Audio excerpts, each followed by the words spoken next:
different needs. The problem with the clubhouse complex is that it is getting old. It needs a facelift. And it does not conform to the current needs of the PMC POA members. The oldness creates ever-increasing maintenance problems with their higher costs. During one recent 3-year period, there were more than $280,000 of repairs that were not foreseen in the budget. That could have been used better elsewhere.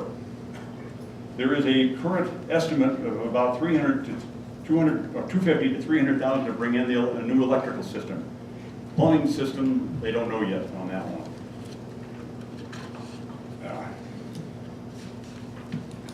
Take the administration building, for example.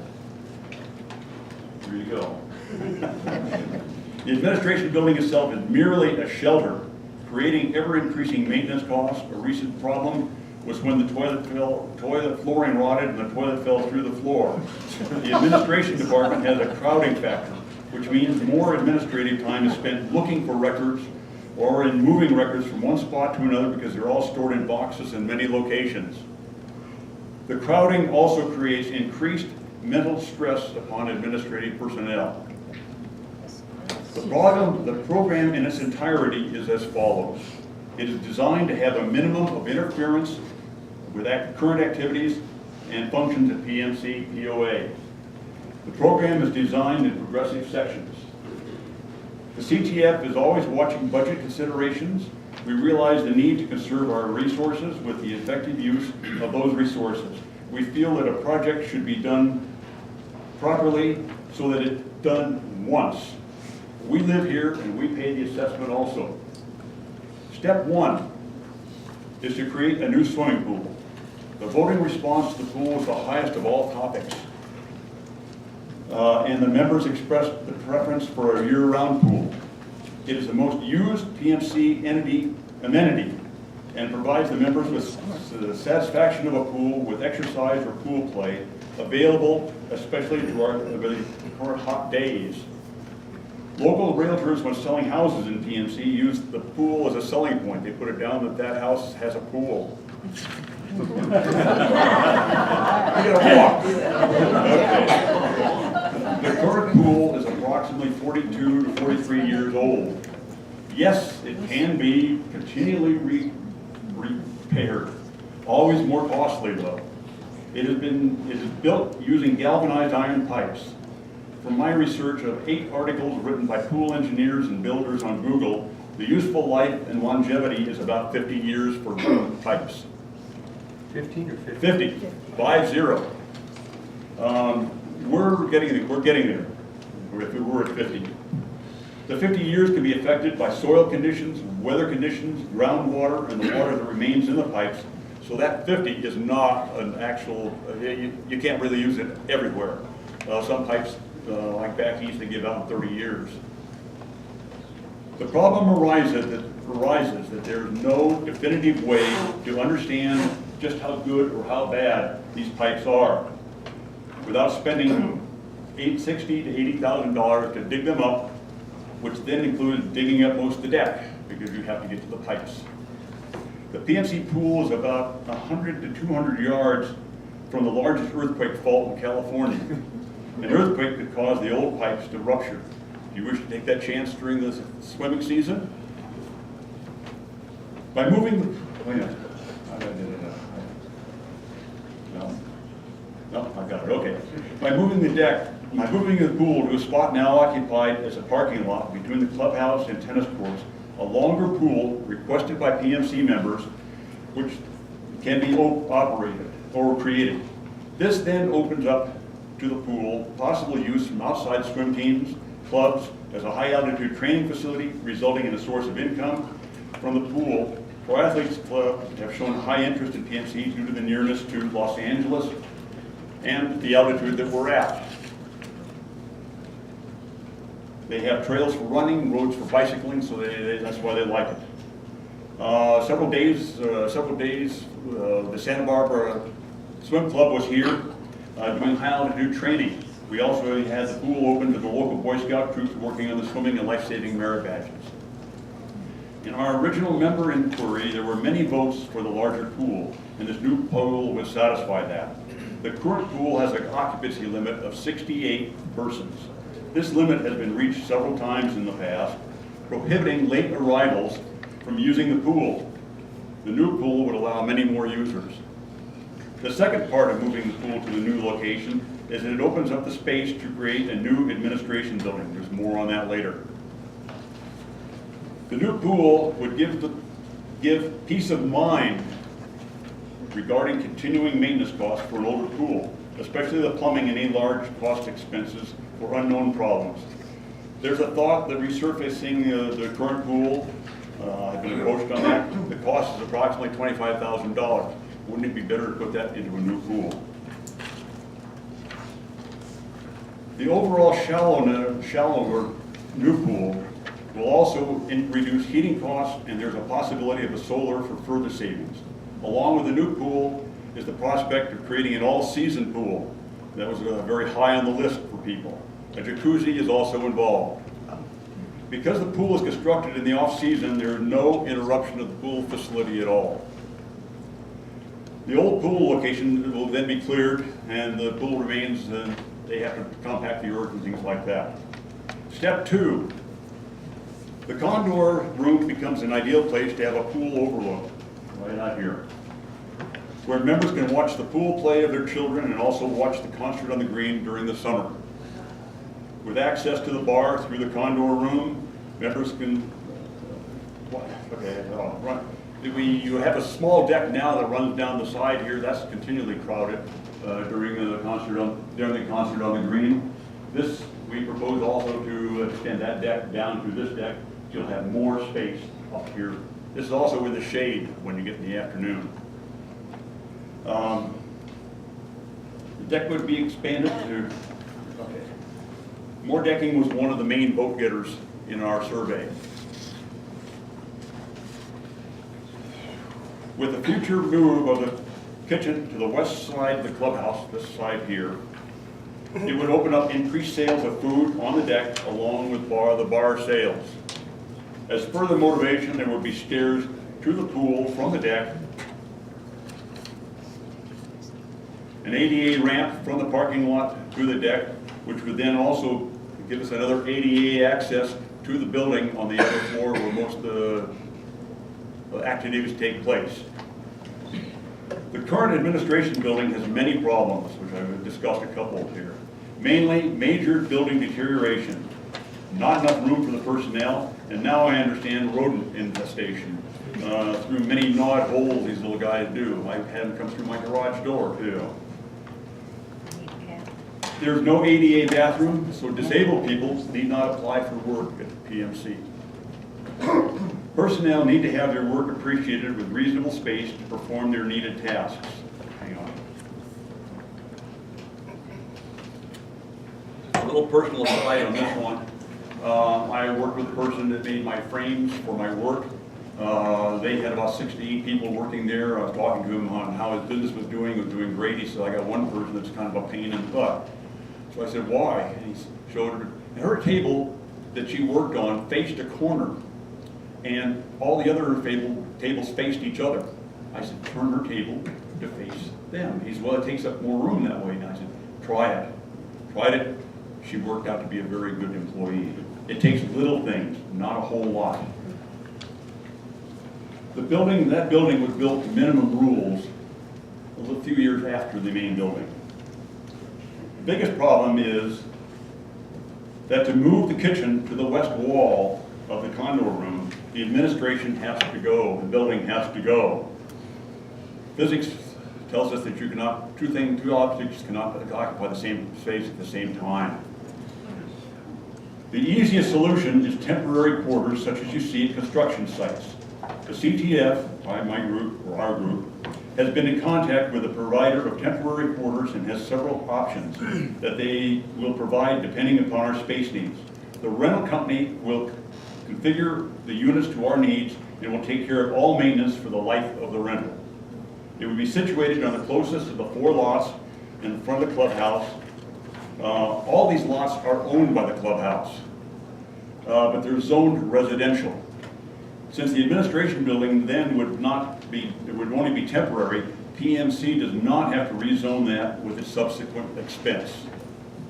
This provides a dry, warm, rodent-free, warmer climate than the administration currently has, and PMC then has all administration functions, including EC, patrol, maintenance, in one place without having to go back and forth across the current clubhouse entry. The old administration building can then be raised to make way for the new kitchen. Sorry, mice. The new kitchen. If PMC is to find an answer to the subsidy problem, of which the current kitchen facility is the primary villain, the kitchen must be conceived early on in the phased construction process. Also, without moving the kitchen, there are no meeting rooms available. The kitchen amenity allows members to have a restaurant for breakfast, lunch, dinner, with larger capacity than other area restaurants and with wider hours. It also allows us to sell alcohol. There have been several studies done on the current restaurant activities and how to improve them and therefore improve the financial results. The current kitchen has a financial problem, with much of it caused by the increased need for service personnel traveling longer distances to deliver meals. In other words, up and down the stairs. There's a problem of heavy dish racks being carried back downstairs for dishwashing. The wear and tear is on the service personnel, not the dishes and that, it's the personnel. By having the kitchen attached to the Condor room over here, PMC avoids all of these problems. The probability of an accident on the stairs with a collision between Hot Meals and a customer is high. I've come very close. So PMC is dealing with possible liability suits, workers' compensation suits caused by carrying heavy loads, long awkward distances. The kitchen attached to the front of the Condor room is the answer to these problems. Besides, the downstairs kitchen is very limited for current and future activities without expensive alterations and additions. The kitchen then offers the convenience of serving and bussing with fewer steps by the wait personnel, resulting in quicker and more economical service. The CTF has a professional kitchen designer in residence, and that person has pledged continuing assistance in the design of the new kitchen. The kitchen building would be built with a minimum of disturbance while the basement kitchen continues to produce meals and serve them in both the Condor Cafe and the Condor Lounge. When the Condor room deck is already in position, a connection from the new kitchen to the deck can be made, allowing meals on the deck during the concert on the green and minimal, or convenient deck off the concert. Okay, just imagine yourself sitting in our beautiful mountain atmosphere on a warm summer evening with the mountains in the background, the moon overhead, listening to entertaining music, enjoying dinner and a drink. Beats inside here. With the new kitchen now in place, the Condor Cafe can now be raised. This now opens up the Condor Cafe for at least 3 meeting rooms and ADA bathrooms. With the new wood floors coming soon, the yoga workout and dance persons can be satisfied with permanent wood floor. The maintenance personnel will enjoy this also, because the maintenance has to set up and tear down all the time. It's time consuming, and if you save time, you save money. The recreation room can be expanded for more activities, which was on the members' recommendations also. Once again, without moving the current kitchen, there is no space for meeting rooms. The new kitchen with its convenience will allow greater flexibility for additional sources of income, including private parties, weddings, receptions, and special events. At this time, the basic entry structure will also be started, since it will be attached to the kitchen structure. This will consist of an ADA ramp to the upper floor, an entry hall, and ADA restrooms. More on this in a little bit. Step 5, the clubhouse proper. The need for it to be renovated is self-evident. The building is beginning to show its age, and repairs are more often and more expensive. The clubhouse, which includes the Condor Lounge and the Condor Room, received no major changes, which will eliminate a considerable expense. We're not playing with the roof, we're not playing with some other directions at this point.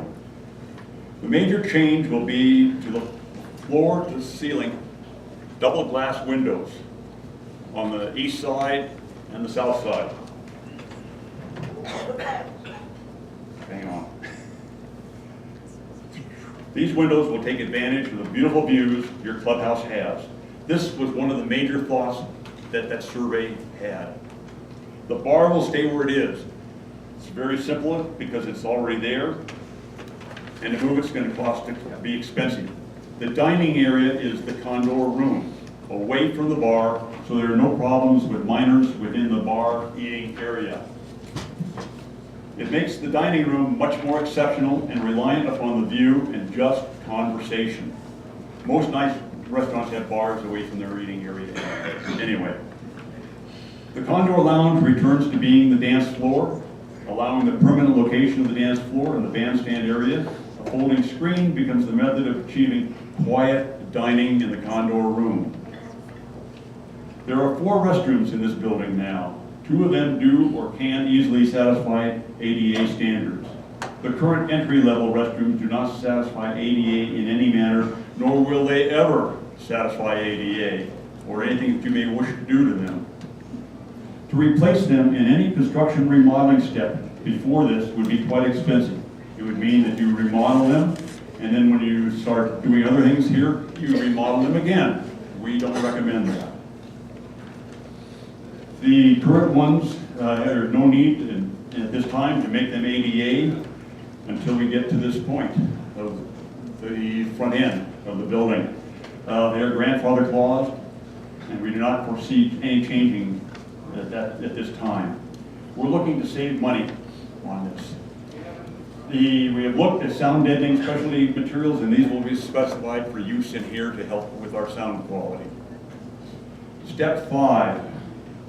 This gets us to the entry, which once again was a major response item on the survey. The request was for a nicer atmosphere upon entering the clubhouse.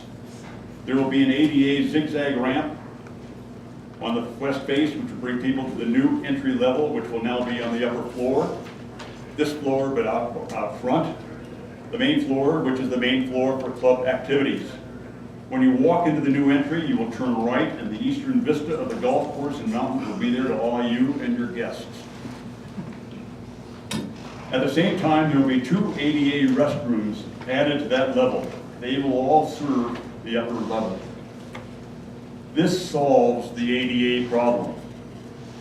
The current ground level entry disappears and the clubhouse loses the split level effect. There are stairs that lead from this level down to the lower level. Step 7, let's move on to the meeting rooms. The clubs and groups that require meeting rooms has exponentially expanded. Finding time and space is a major problem. The Condor room will still be the main meeting room for large groups such as this. The maintenance employees' requirements for installation and breakdown of equipment for club activity takes away from their time for actual maintenance. It wears out the equipment faster or it breaks it, and it requires more and more storage space. Splinters are now evident in the portable wood flooring now. Let me state again that until the current kitchen is moved, there is no place for meeting rooms except the pool pavilion. Once the kitchen is moved, there's room for at least 3 meeting rooms along with proper ADA restrooms. With the Condor carpet being replaced by, or did I do this? No. Excuse me, no. Anyway, with the Condor carpet being replaced by the wood floors, we're solving the wood floor problem for the dance groups. Let's move on to another major thought from the survey. The current electrical circuit problems. Many people feel that we should fix the immediate problems. This was high on the list. Such as the electrical. Besides, it's only $250,000 to $300,000 to fix it. No big thing. When you build a house, you plan for everything. You do not want to do it twice. You hope the concept is to do it once. Every change order adds exponentially to the cost. Our creed is do it once and do it correctly. Little aside again, I worked on a home for J-Lo, you've probably heard of her, up on Mulholland Drive. It had everything under the sun. She said, let's change this wall, let's change that wall, let's move this, let's do this, let's do this, and everything else. There were $500,000 of change orders that she had on her house. We do not want to do this. This is where this actually where the contractors make their money, is on change orders. Okay. Back to the administration building. I'm winding down. We left it in its temporary quarters as of step 2, and its new location will be on the old pool grounds over the pro shop. It's a new 3,000 square foot building which can now be built where the pool used to be. It contains administration, patrol, ECC, maintenance, also contains all needed files, maps, everything else is stored in one spot.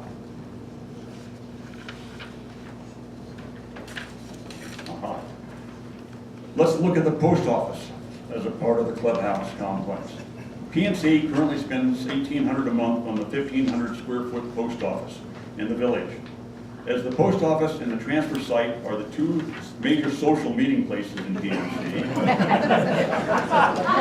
They are. Look. Should the post office be part of the clubhouse complex? It would be another source for keeping people notified of PNC events. The post office could be on the front end of that lot in front of the administration. There's also a thought of purchasing the temporary office buildings and keeping it on the first lot and then asking for a zoning change. It would be less expensive than building a new building. It would create easier access to a driver's side drop box as you came in this way, ran around there to drop it in the mailbox and went on.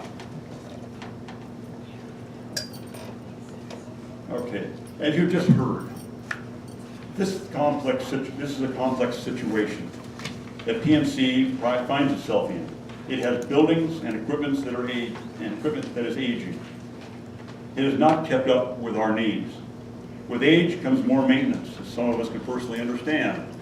The revitalized clubhouse is attractive to those members that are interested in maintaining their investments and their future increasing property values, and for those passing their investments on to their family. Revitalization creates an asset. The ECC is finding more spec homes and owner homes being built lately, and these new homeowners love and want all the amenities, and it is one of the reasons they want to move here. The clubhouse is open during this hot spell for air conditioning relief. Last winter it was also used in an emergency at that time. It's always open in an emergency for anyone. Each step in this design process requires associated steps. We have broken it down to phases or steps. You have a sheet that has the steps as we have progressed. We have just given them, this is our report, all beautifully bound in that, thanks to our good people here. We have broken it down to phases or steps that can be created alone, but they are the precursors of the entire project. We hope you agree with this vision of the future clubhouse complex that we have created on your input. We are still listening. We will be having open discussion groups soon to get into the details of this vision. Our next step is to produce architectural drawings to show actual ideas and to get accurate construction pricing. I'm turning this explanation over to Gwen Pugh at this time. Thank you for listening.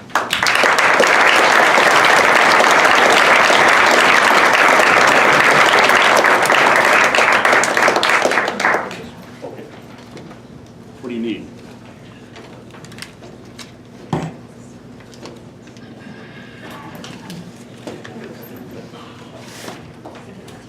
All right, so I'm going to try this without a microphone, and hopefully you can hear me, because I need to walk around a little bit. So I want to kind of unpack a lot of what Brent was talking about, because it's very dense. There's a lot of information in there, and you know, this is being spoken to you, but I think we need to visualize it also.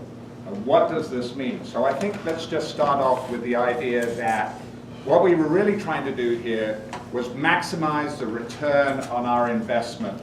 Okay, that's a technical word or a technical way of looking at it, but another way of saying that is we don't want to spend money unnecessarily if we can get what we can get by being prudent about what we do and set our aspirations and goals effectively. So I think that one of the things that came through clearly was that we needed to do that. So rather than starting from scratch, it's what do we have that is really an asset? And the structure of this building is our asset. So how can we maximize that? Well, let's take a look at the program and see how that program works with what we've got. And it actually worked out really quite well. So that's what I'm going to go through with you here so that you have an understanding of it. You have the program on the back of your sheets. And this was developed through that voting process where you had green dots and red dots and where we heard you say you wanted this and wanted that. So starting out, we know that we have an administration building. Maybe that's not what you were most interested in, but we do need an administration building. So that had to be an effective space that we had to acknowledge.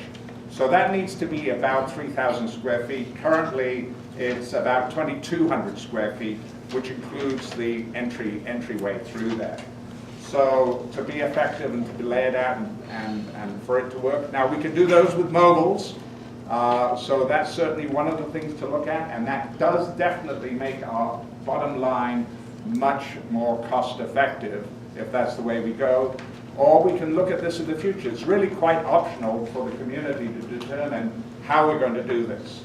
So, and we'll go through some preliminary numbers, some of which we've had verified with bids, some of which we have not, but that's the process that we would be going forward. Well, if they gave me one that I could walk around with, or if we could get you to come forward a little bit. So let's take a look at what this means. So on the administration, we're looking at about 3,000 square feet. So you can kind of see what that translates into in terms of and by the way, the board members, you have this towards the end of the report. You have exactly the same as on the boards here. So if I turn these a little bit towards the audience, so they can see it. Good with that? Move the floor.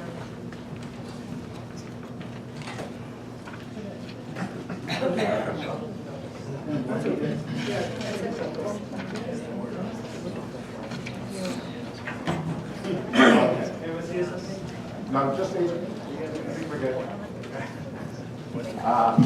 So you can see out here is sort of the outline of where the pool is currently and where the pro shop is underneath it. So you can see it takes up a certain percentage of the space that's currently with the pool area through here. Then we took a look at where the pro shop is, which is the pro shop through here on the ground floor. That's about 1,200 square feet. We weren't suggesting that change in terms of size or use through there. Perhaps the most important idea was the idea of moving the pool over into this location between the tennis court and the existing south end of the clubhouse through here now. Because that frees up this whole area. Whether that now becomes parking or administration building, that's to be determined, and that's what we'll be going through as we develop the master plan for all of this. But on the ground floor, we looked at how much space would we need for the rec room. About 1,200 square feet would service about 20 people. You've got the sizes here. These are based on square foot sizes for activities per the building code, per experience. So that's how we came about some of these sizes through here. But we also looked at a yoga room, and we've obviously got to have bathrooms and circulation and stairs and all of that kind of stuff. That's that little pink stuff that we've got going on through there. And then we had an exercise room, what we called a wet room or a craft room, where you can have sinks and where painting can occur, or clay, or whatever it is that you would want to do in such a place. And then a couple of other additional meeting rooms for various societies and club meetings. And the idea is that these would have, particularly between the meeting rooms, that you would be able to open up the doors so that you could actually make it into a much bigger space. So this pretty darn close came to meeting the footprint that we have on the ground floor. And it means that structurally that we have to do very little. It's really just about the finishes, it's about lighting, it's about floor surfaces, it's about putting in some walls and things of that nature. That's relatively inexpensive to do. It's what's known in my industry as tenant improvements. So you are the tenants, and we're improving it for you so that you can use it. And we used a number on that of $125 a square foot, which is pretty standard and should be highly achievable in this instance. So one of the things that I want to make sure that we're clear of as we go up to the second floor is the idea of how can we really make this into the magical place that we all want it to be effectively. So part of what Brent talked about was, can we have a nice dining deck? So I'm going to call that the Condor Room deck so that we don't get confused between that and the pool deck, which is around the pool. Okay? Because the pool itself needs to have a decent amount of space around it so that people can gather, so that it has shade in the summer. We also talked about enclosing this, and we'll get into what that might mean in terms of cost. But the pool deck, the outdoor dining, would be suitable for somewhere in the region of 50 to 60 people. And that is the Condor Room deck that would be the one that we could see concerts on the green, that we can see the mountains, and it would be directly connected through this wall through here. So it would become an indoor-outdoor space that connects the whole of this facility. One of the things that we really tried to do was optimize what it is that we have that's working, the bar, for instance. So that's not proposed to be changed in any way whatsoever, unless there's some cosmetic changes, but there's no need to do anything to it. It's fine as the way it is. It's recently been remodeled, so you can effectively leave that. We can have then the Condor Room, the bar area as we have it right now, and then we can move the restaurant, and this would then become the restaurant. This would become the dining area. And one of the really important aspects of that is that at the same level, in other words, we'd have to raise it up relative to the parking lot. The kitchen would have direct access to that and to the outdoor dining. So that then this becomes a really effective space that is multi-use space that can work very well. And then along with that, reworking an entry. So all of those things were what we looked at, and that's the basic program that we came to with working with the community, and by and large heard back from you as being what you were looking to have happen. Okay, nitty-gritty. What's this going to cost? All right. So I think one of the things that, as we've been emphasizing here, is how can we do this cost effectively?